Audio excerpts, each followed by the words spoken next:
Government ಹಾಸ್ಪಿಟ್ಲಿಗೆ ಎದೆ ನೋವು ಅಂತ ಹೇಳ್ಬಿಟ್ಟು ಹೋಗಿದ್ದವಾಗ ಒಂದು ECG ಮಾಡಿದ್ರು ನೋಡಿ. ECG ಮಾಡಿದ ರಿಪೋರ್ಟ್ ಇಲ್ಲಿದೆ. ECG ಮಾಡಿಬಿಟ್ಟು ಏನು ಸಮಸ್ಯೆ ಇಲ್ಲ ನಿಮಗೆ, ಹಾರ್ಟಿಗೆ ಏನೋ ಸಮಸ್ಯೆ ಇಲ್ಲ ಅಂತ ಹೇಳ್ಬಿಟ್ಟು ರಿಪೋರ್ಟ್ ಕೊಟ್ಟವರು ಆಮೇಲೆ ನೋಡಿ ಈ ರೀತಿ ಮಾತ್ರೆಗಳನ್ನು ಕೊಟ್ಟರು. ಎಕ್ಸ್ಪೈರ್ಡ್ ಆಗಿರೋದು, ಡೆಡ್ ಆಗಿರೋಂಥ ಟ್ಯಾಬ್ಲೆಟ್ಸ್ಗಳನ್ನು ಕೊಟ್ಟು ಆಮೇಲೆ ಮನೆಗೆ ಅಲ್ಲಿ ತಿನ್ನಲಿಲ್ಲ. ನಾನು ಮನೆಗೆ ಬಂದು ಆಮೇಲೆ ನಿಧಾನವಾಗಿ ತಿನ್ನೋಣ ಇಂಜೆಕ್ಷನ್ ಕೊಟ್ಟಿದ್ದಾರೆ 2 ತಿನ್ನೋಣ ತೆಗೆದುಕೊಂಡೆ. ಇಂಜೆಕ್ಷನ್ ಪವರ್ ಇತ್ತಲ್ಲ ಅಂತಕ್ಕೆ ನಾನು ಸುಮ್ಮನೆ ಆಗಿದೆ. ಆಮೇಲೆ ನೆಕ್ಸ್ಟ್ ದಿನ ಮಾತ್ರೆ ತಿನ್ನೋಣ ತೆಗೆದು ಓಪನ್ ಮಾಡಿದಾಗ ನೋಡಿ ಎಕ್ಸ್ಪೈರ್ಡ್ ಆಗಿದ್ದು ಟ್ಯಾಬ್ಲೆಟ್ಸ್ಗಳನ್ನ ಕೊಟ್ಟಿದ್ದಾರೆ ಕೊಪ್ಪ ಗೌರ್ಮೆಂಟ್ ಆಸ್ಪತ್ರೆಯಲ್ಲಿ.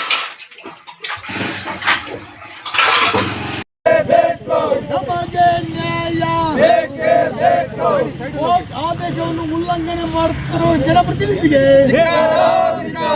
ಸಂವಿಧಾನವನ್ನು ಉಲ್ಲಂಘನೆ ಮಾಡುತ್ತಿರುವ ಜನಪ್ರತಿನಿಧಿಗೆ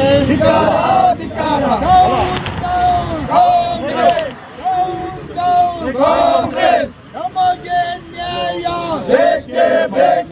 ನಮಗೆ ನ್ಯಾಯ. ನ್ಯಾಯಾಲಯದ ಆದೇಶವನ್ನು ಉಲ್ಲಂಘನೆ ಮಾಡುತ್ತಿರುವ ಜನಪ್ರತಿನಿಧಿಗೆ,